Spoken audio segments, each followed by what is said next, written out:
God understands everything you're going through. God understands that you need a right now breakthrough. God understands when your friends forsake you. God understands when your family misunderstands you. He knows and He cares when you're down and in despair. Don't you worry, child. God understands. I tell you, He knows and He cares. Don't you worry, no. He answers prayers. He understands. God understands when you feel like giving up. Oh, God understands when you're sad because you don't feel love. God understands why you cry, the very tears that you cry. God understands the times you'd rather not live but die, that He knows and He cares when you're down and in despair. Don't you worry that He answers prayers. Said my God said He understands, said He knows when you're down, He'll pick you up. Don't worry, don't you worry, God understands. Sing tight. God understands all the pain you feel inside. Oh, God understands all the tears you try to hide. God understands the depression that brings you down. Oh, God understands the hurt that turns your smiles to frowns. 'Cause He knows. Say it again, oh, He knows. I'm so glad He knows. How well He knows.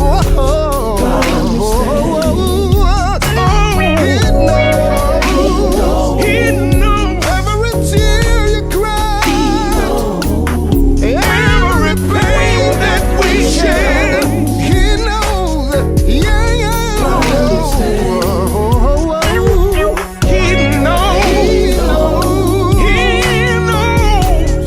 He knows, yes He does. He knows, yeah. God understands. Yes, He knows. All of your hurt and pain. Every tear you cry. Yeah, God understands.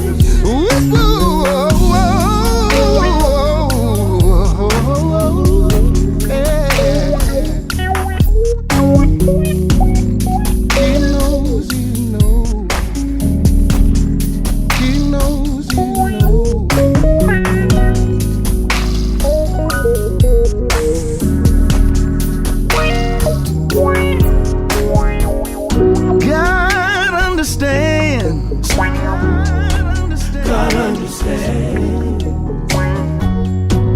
God understands. God understands.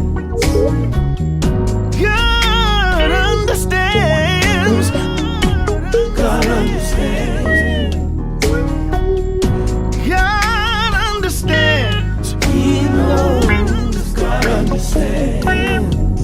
He knows every hurt and every pain.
Well, good morning. Great morning to you. I hope you are doing amazing today. And I hope you can already sense God has extraordinary plans to bless your life today. Good morning. Of course, this is Bishop Henry Bolden, and I am so delighted to be with you this morning. I want you to do me a favor. Of course, hit that share button, tag, tweet, text, inbox. You know how I say it. Yell down the hallway. Nudge somebody next to you and tell them to tune in right now. Get in front of the largest device or whatever's available, because I believe today is going to set the stage for the week for you. But I need you to do me a favor. Make sure you are sharing. Make sure you are sending those hearts and those likes. We absolutely love to see them on today. All right, this is going to be an amazing week for you. And I was thinking about something early this morning, and I want to talk a few moments about when in doubt, doubt the doubt. That's the subject for this morning. When in doubt, doubt the doubt. I would open by saying to you, ladies and gentlemen, it's not who you are that holds you back. It's who you think you're not. It's who you have written off that you are very capable of being or becoming that actually stunts your growth, that stifles your momentum.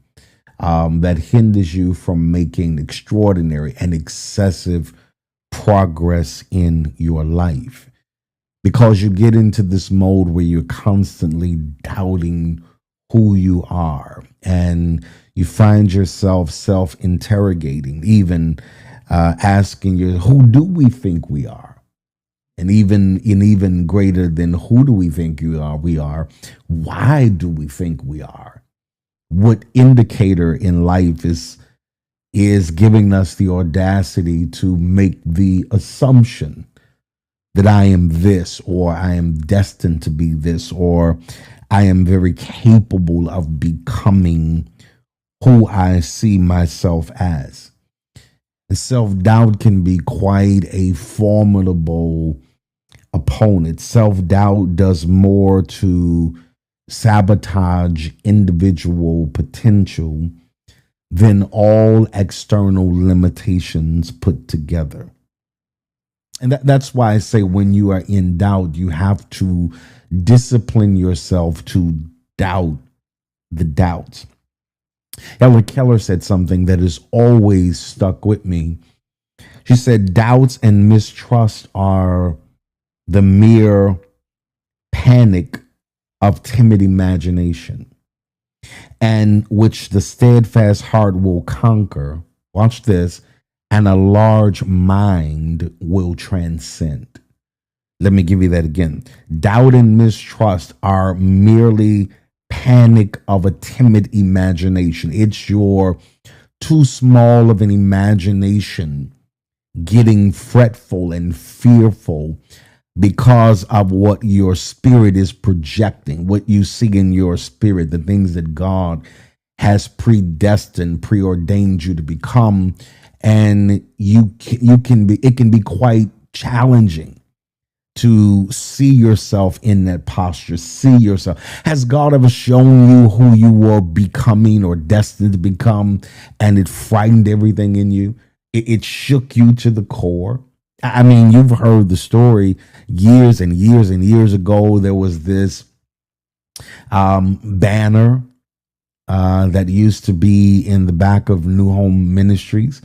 And on that banner was a picture of Prophet Robert Charles Blake Sr., Bishop R.C. Blakes Jr., and Bishop Samuel Blakes. And one day I'm sitting in church, 19 years old, 20 years old, maybe. And something hit my spirit. It was so overwhelming to me that I went to Bishop Samuel Blakes and I said it to him. Ordinarily, when I think about it, it was the Lord's prompting, because I would have just seen it and kept it to myself. But in the vision, I said to him, I said, you see that banner across the back of the church over there? He said, yeah. I said, see, it's you, your brother, and your dad. I said to him, one day I'm going to be on that banner as well. Now, you got to understand that there was nothing favorable that would indicate this would be a reality, right? It wasn't. He was shocked. I was shocked. I was shocked that I was saying it. I was shocked that I had heard it. I was shocked that I was even seeing it. But I did not allow a timid imagination to make me write off what God was very clearly showing me in my spirit. And because the first thing that generally happens is when God shows you something in your spirit, then that self-doubt starts working overtime. Says stuff like, who, you? Come on, man. You had to have been drinking, and I wasn't a drinker, so I knew I wasn't intoxicated. I wasn't impaired by any means. But it was the Spirit of God arresting me, inundating my imagination with a would-be, what's going to happen, what's against all odds. I mean, I had no reason to even dare to think that somebody like me, who had done what I had done, who was living like I was living at that juncture, would dare to say, one day I'm going to be on that new home banner. But how many know one day is a reality now?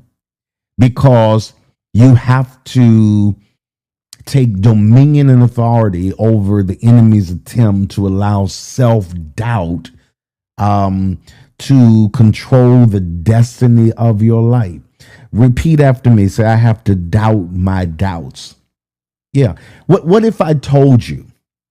What if I told you that a single voice in your head at one juncture or another in your life, watch this, has cost you a dream job, a meaningful relationship, a once in a lifetime opportunity? What if I told you, and I knew it to be an absolute fact, that that voice in your head has cost you considerably? Because, ladies and gentlemen, self-doubt is what I call very often a thief of tomorrows. What do I mean by that? It's a thief that steals potential. It's a thief that steals time. It steals your joy. It steals the what could be's of your life, because you're so busy second guessing yourself, and you're always at a point where you're trying to talk God out of what God's trying to talk you into. God's trying to talk to you about your destiny. You keep reminding him of your history. God's trying to accelerate you and position you in a whole nother dimension of living, but you have allowed self-doubt to stifle so much of your creativity, your ingenuity, to the point that you can look back over your life and you can credit self-doubt for being the culprit. The promotions you didn't ask for, because of self-doubt, you thought, well, maybe I don't deserve it, and maybe I'm not worth it. The ideas you didn't share, because self-doubt told you that's stupid. Nobody's gonna, that's ridiculous for you to even conjure up that this could be something that is necessary or something that is worthy of contributing to the world. And you have allowed this internal voice that keeps in being insistent of trying to deduce who you are. And so when you look back over your life, it is self-doubt, that voice that has cost you great moments, great opportunities, great doors, the promotions you didn't ask for, the ideas you didn't share, the networks you didn't build, because you thought you were inferior to so many people. You felt inadequate in the company of a lot of people. And it's actually, hear this, it's actually your mentality, your mindset that has marginalized you. Because I've lived long enough to tell you that it's not so much what other people say about you that marginalize you or relegate you to the margins of life, as much as it is what you are pondering, what you are contemplating every single day of your life. But hear me when I tell you, whenever you begin to hear this internal critic, this internal thief of tomorrows start to rage in your thoughts, that there's some things that you have to do. There's a filter that you have to run every thought to. And it's very simple. And I don't share this with everybody, so I must like y'all, because I'm going to give you this quick filter that I think that will help you to weed out the inconsistencies of the enemy, that will help you sift through the inaccuracies about you that the enemy is trying to convince you are very much real. When you notice the inner critic piping up in your life, you got to run your thoughts through this quick filter. Here it is. First of all, number one, catch it. Catch it. That means you identify this negative thought.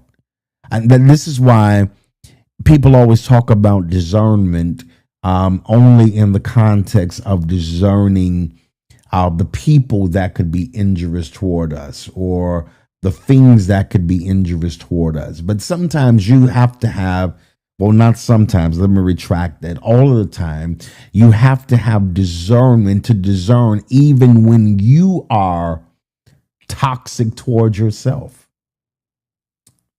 Man, I wish somebody had taught me this years ago, because I had my guards up for your toxicity, but I didn't have my guards up against my toxicity.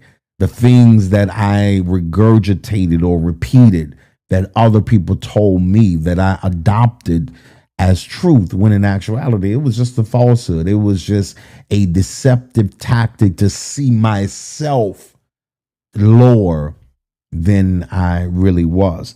And so you have to catch it.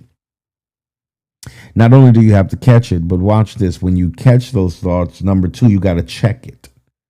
That means I got to challenge it. That means I have to have this combative stance relative to what I'm going to allow or disallow, right? We get so caught up in checking people, but in reality, you should start checking thoughts. Does this thought have permission to inundate my life, to shift my perspective, to change my outlook, to interrupt my progress? Thoughts have to be checked, because how many know the enemy is coming at your mind, and the way he comes at your mind is to inundate you with negative thoughts and make you really, really critical of yourself, to make you extra judgmental over you, your capacity, your ability, your capabilities, or the lack thereof, right? And so you got to check every thought. Not only must you catch it, but you have to check it. And what do I mean by check it? This is the primary question that I always ask. Every thought that feels like it's attempting to negate my future, here's what I ask it. Is this thought 100% true? Is this 100% true? Right? For instance, your thought may come to your mind and say, I'm gonna blow this. I'm just gonna totally mess up this opportunity. Right? So now that I've caught that, now the next step in this process is to check it. Is this 100% true? That's why you got to watch the words of the comment. I fumble everything. I'm not good at anything. Is that 100% true? Because your life is being governed by inaccuracies. What's a more balanced thought is what you have to ask yourself. Well, it's not that I mess up 100% of the time. It's yes, that there's been some times that I have missed the mark, but it's not a defining moment. It's a moment for me to regroup and approach it differently so that I will have a better outcome. So when this negative internal thief of tomorrows, thief of the what could be's in your life arise, first of all, you got to catch it. Second of all, you have to check it. Third of all, you got to change it. You got to change it. I like that. You hear that alliteration, right? You got to catch it, check it, change it. You might want to put that in the chat today, because I want that to resonate in your spirit. I want you, when you walk away from this session, I want that to really be embedded in your spirit, that when I'm in doubt, I have to doubt the doubt. How do I do that? I've got to check the thought. I've got to catch the thought, I've got to check the thought, and I've got to change the thought. In other words, when we talk about changing the thought, it means I have to reframe it into something more helpful. And most of all, you heard me say this word a little bit today, I have to make sure that the thought is helpful, but most of all, I've got to make sure that thought is accurate. Instead of saying, I'm not as capable as everybody else, or I'm always messing up, you got to learn how to speak to yourself so that the best version of you is always in the forefront of the pursuit of your future. You got to learn how to say things like, I'm well prepared and I can handle whatever comes up. Man, I'm giving y'all my private stash stuff today. I've got to say to I am well prepared and I can handle whatever comes up. If you know, that's right, put it in the chat. I got to catch it, I got to check it, and I've got to change it. I cannot simply allow my thoughts or this negative internal critic or the thief of your tomorrows to simply have free course in my life. It will cause the deterioration of your expectation. It will cause the decline in your aspirations at this point. And so you got to determine in your mind, I am going to catch it, I'm going to check it, and I am going to change it. Now, here's the truth of the matter. Here's the truth of the matter. Because you are so brilliant, and because you are so favored, and because you are so gifted, so talented, so skilled, and because you want so very much out of your life, that inner critic will never necessarily be eliminated. That's just the bottom line.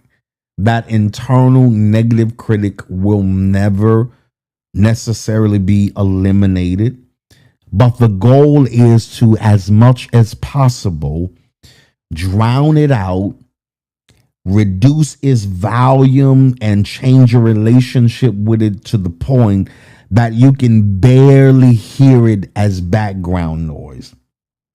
You gotta relegate it to being simply background. You know, you can hear it, but you don't hear it enough where it alters your mood or shifts your position or changes or reconfigures what you want out of life. As long as you are hungry and driven and want as much out of life as you want out of life, believe me, that internal inner critic is going to be there. But the objective is for you to be so inundated and attracted and preoccupied with and by the positive aspects of your life that the volume of the negative begins to be turned down. Lord, I would rent me an usher if I could, because I feel an usher moment right through here. Some of you have to become more preoccupied with the positive aspects of your life. Hear this. Stop letting what's not working stop you from moving ahead with what is working. Stop allowing what's wrong to hinder you from using what's right and working that and making the best of it. You got to stop being so preoccupied with the things that are not favorable to stop you from moving forward in your life with the things that are very much favorable in your life. But you got to turn that volume down. That's why some people in my life, I always have to say, I can't hear you. It's the volume is too low. You gotta. There's some people you just relegate to background noise. Who are them? That's background noise. I'm not. You heard what they said? Barely. Not enough to make any kind of difference. Not enough to, ruin my appetite. I'm not losing my appetite over you. I'm not losing any more hair over you. I'm not aging prematurely because of you, because I've got to a point in my life now where I put people in categories. And one of the categories I have, now you might need to pray for me. I'm not above being prayed for, but I have a category in my life. And here's the subject heading of it: people who no longer mean enough to matter. Now I'm gonna give you that for free. I ain't even gonna charge you a dime for that. That's my tip to you today. You got to categorize some people in your life and say you don't even mean enough to matter. It doesn't elicit a response from me. It doesn't deserve a rebuttal. I'm not going to refute it. I'm not going to match energy behind it. Absolutely not. Some people don't even mean enough to matter. And you are expending unnecessary energy trying to respond and answer people who have an inaccurate view of you anyway. Because if you're sitting around thinking that I can't do it, then that's an inaccurate view. And I'm not going to allow you to project your inaccurate view of me on me. I've got to catch it, I've got to check it, and I've got to change it. I am capable. I'm prepared. As a matter of fact, if you know me or the people who are really close to me, they know I pride myself on perhaps being among the most prepared in any room I walk into. I may not be on the program. I may not be scheduled there. But at any moment, something can shift. Somebody can get sick. Something goes wrong. And everybody's scrambling around. What we gonna do? I got it. We good. We got it. Because when you learn how to conquer and take dominion over self-doubt in your life, then you're going to develop a certain level of confidence, again, that has nothing at all to do with a degree of cockiness. This confidence has everything to do with prep work, preparation, laying yourself before God, saying, God, whenever, however the opportunity shows up, when it appears, I'm going to be ready to walk into it. Because every time you choose not to act because of fear or because of the impression that self-doubt has left in your mind, you reinforce the belief that you are not capable or worthy. Now, let's be honest. How many things have you avoided doing because you were afraid to fail and doubted that you had what it took to succeed? I mean, don't let the pressure overwhelm you, because here's the truth of the matter. If you're anything like me, your answer would be too many times to count or too many that you care to remember. The longer you allow fear to dictate the direction of your life, the longer you postpone your destiny. But as you begin to confront your fears, you will discover that your capacities far exceed what you initially perceived or believed. Now, see, that should marinate in your mind the rest of the day. Let me give you that again. As you begin to confront your fears, you will discover that your capabilities far exceed what you initially perceived or believed. That's why I'm trying to impress into your mind how necessary it is for you to challenge any narrative that hinders your progress whether it originated from within your own mind or it was imposed upon you by others who claim to have your best interests in mind. Now, although their intentions might be well meaning, any advice that leads you to believe you are incapable or ill prepared to pursue the future you envision for yourself is counterproductive. Would y'all excuse me if I just took a praise break right here? Because see, this is personal for me. When I'm teaching you, I'm not teaching you some abstract lesson. I'm teaching you life applicable, very in real time things that I have experienced that I know for sure that you will have to face and that you might have to deal with in life. But I'm telling you, I've got the remedy, I've got the answer and the solution for you. And that is why it is critical in this season of your life that you surround yourself with the right company, those who are cheering for your success, as well as those who help you. Watch this, combat any thoughts or individuals that oppose it. Never underestimate the power of having the right people in your corner. That's why every so often you got to do a people audit. You gotta audit your circle and you gotta check, are they good for me? And don't be selfish. It ain't just are they good for me, but am I good for them? Is this mutually beneficial, or am I as good to them as they are to me? Am I lacking? Am I deficient? Are they doing more cheering for me than I'm doing for them? Man, I always brag about my circle. I around the world, people know my crew. Man, listen, there is no better feeling than being in the middle of your squad and your people. You, Bishop Samuel Blakes, Bishop R.C. Blake, we cheer for each man. Listen, when God ordains people for your life. I was last night, yesterday evening, I text Bishop RC. I won't tell you what I told him, but I told him something that I really, really felt. It was uplifting. I sent him the message. He sent the message back to me. Like, man, that's you my boy. Because you gotta have people that are cheering for you. The problem is you're surrounded by people who shout for you in public, but shoot at you in private. Folk that are taking shots at you. No, you got to have people that are cheering for you, man.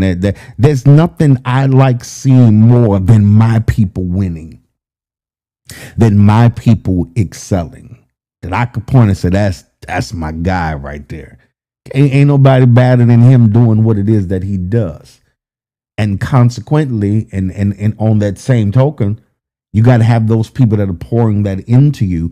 And let me tell you, there is no greater combatant to your self-doubt than being around people who know how to speak to the you that's evolving, that's becoming. The people that look at you and say, oh my God, man, Jesus, look how far you've come. Man, I'm proud of you. I'm looking at what you're doing. I'm seeing where you're heading.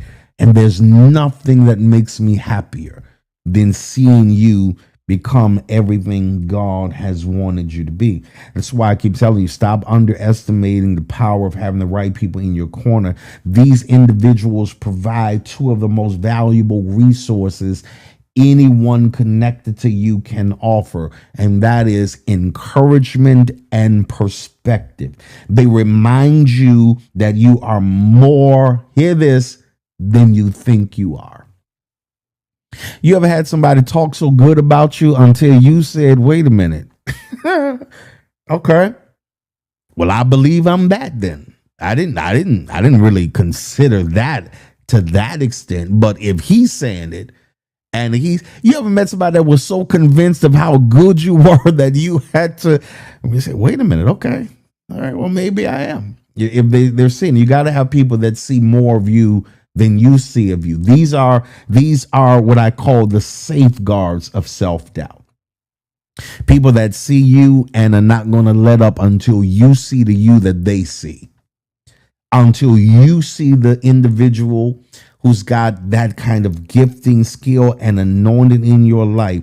And you got to have these people, again, these are what I call, and you might want to write these down, these are the safeguards to self-doubt. Got to have people in they're not selfish. As a matter of fact, these people are selfless. They push you. They promote you. They platform you.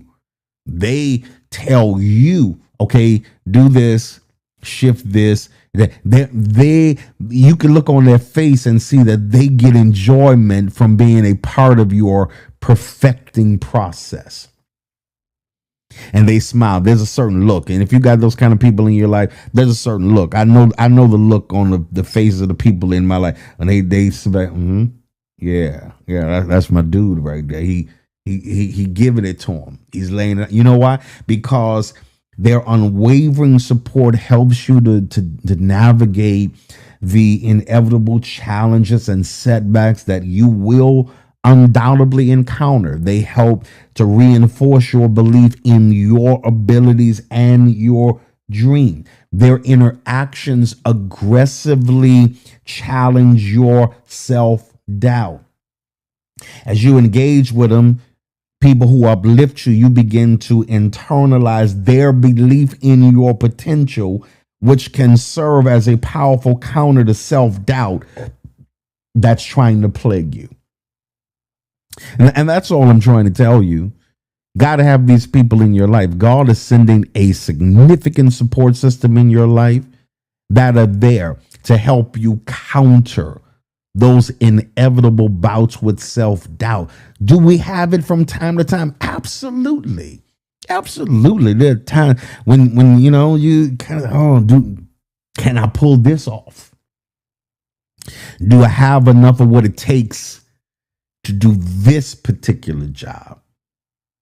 And you look over there in the background saying, man, if you don't pull yourself together and do what you do,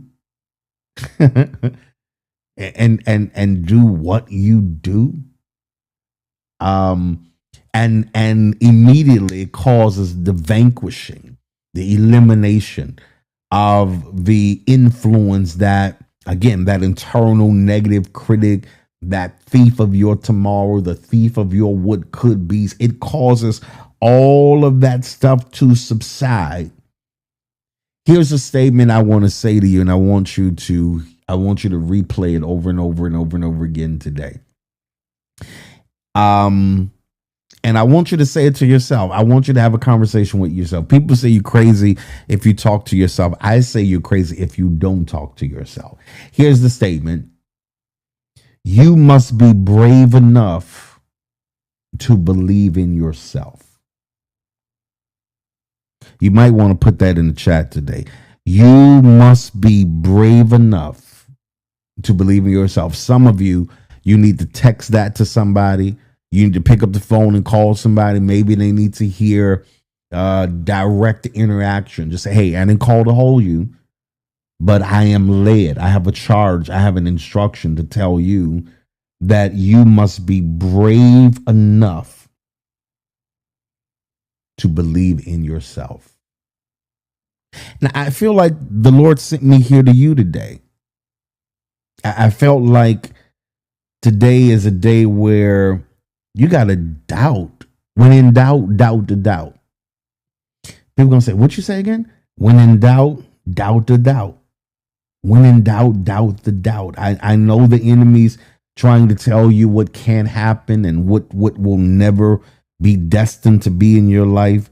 But I am telling you on this day that you got to doubt that doubt. You got to be surrounded by people who safeguard your mental state from believing the inaccuracies of the enemy. Those who are trying to project upon you the fears of going forward. Those who are trying to marginalize you. Those who are trying to relegate you to a place of average and normality. Got to have people around your life that speak so powerfully that it breaks down every barrier.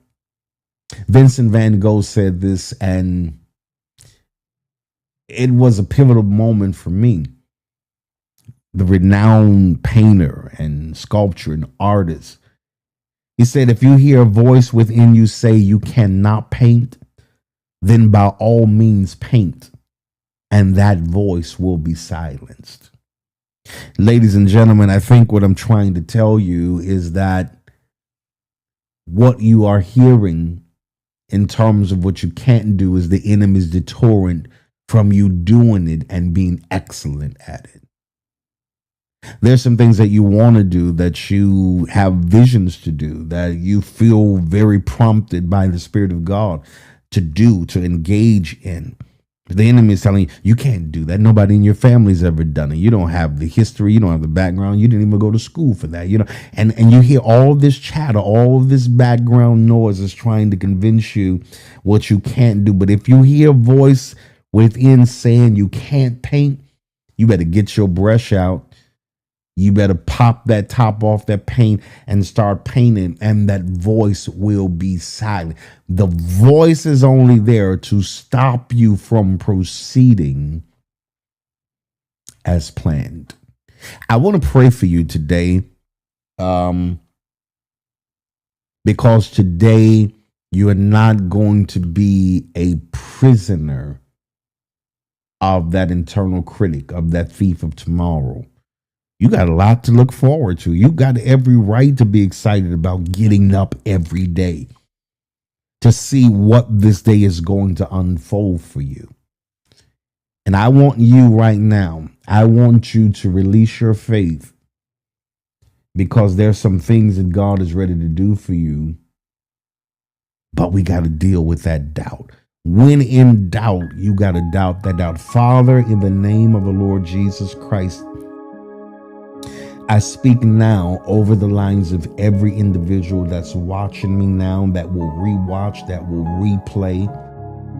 I thank you now, God, that this lesson, it's merely not just a lesson, but it's a divine download, a blueprint for how they are to manage, direct their lives from this moment forward.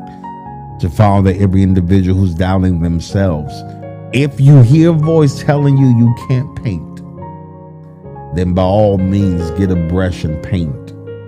That voice is going to be silenced.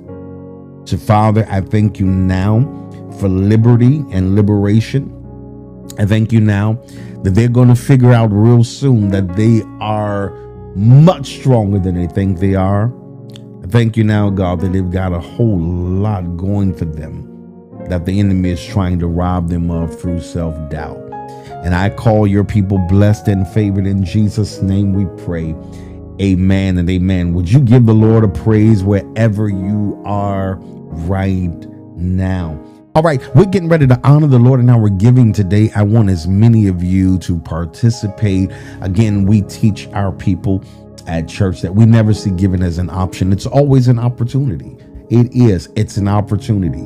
Whenever you give to God, whenever you give to his ministry, it's an opportunity for God to show himself very strong and mighty on your behalf concerning you, not just you personally in your personal economy, but in whatever business endeavor, entrepreneur pursuit you are going after. The Lord of heaven, he's not just the Lord of heaven. The Bible identifies him as the Lord of the harvest.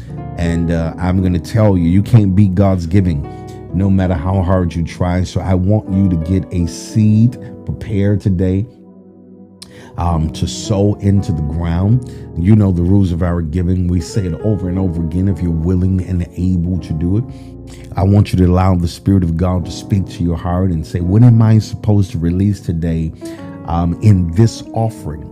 As I kick off the beginning of my week, as I sow this seed, what do you want me to release today? And I want you to do that. Now, perhaps you are a tither or consider yourself a member or partner of this ministry. and you want to return the Lord's tithe, you can absolutely do that as well. The giving means are coming up really quickly for you. I want you to find one that's most convenient, and I want you to take advantage of it. Of course, you can give via PayPal and NEWHOMEMINISTRIES.org. I'll Givelify. Of course, you can text NHFWC to 54244, and you can send your seed and sow your seed offering. Of course, if you are like many people, surprisingly, in this digital age, we have people that want to get an envelope, a stamp, a check, a money order, cashier's check, and mail it in. You can send it right here to our corporate headquarters, 1605 Robert C. Blake Sr. Drive, New Orleans, Louisiana, 70130. And you can attention that to Dwan Hunter, DWAN Hunter. And we're going to pray over it and anoint your seed and pronounce the Lord's great blessing upon your life. So take a moment and give as you are doing that. All right. Listen, I hope you have been blessed today. Make sure, thank you, Tashiko. Make sure if this lesson was a blessing to you, make sure you hit the like button. Make sure you share it. Make sure you share it with as many people as possible. That's what it's all about. You are deputized as an evangelist when you're tuned in every day. You're helping us spread the gospel around the world. And do not forget, find you a new home anywhere and get there. Of course, each and every Sunday morning, you can meet me at our New Orleans East Campus, 13800 Hain Boulevard at 9 a.m. And then again, our Mother Church Campus, 1616 Robert C. Blake Sr. Drive for 1045. Our Baton Rouge location is 8 a.m. every Sunday morning. Our Hammond, Louisiana campus is at 10:30. And our Jackson, Mississippi service starts at 1 p.m. And then in Houston, Texas, H-Town, where it goes down each and every Sunday at 11 p.m. And we are excited about what God is doing through each and every one of our locations. It's an amazing thing. And we are excited about what God is doing. Listen, you already know what I got to tell you. I want you to have an amazing day, an amazing week. Go out there and get it. Everything you want, go out there and get it, because God says it is absolutely, positively yours, my friend. I'll see you next time. Blessings and faith.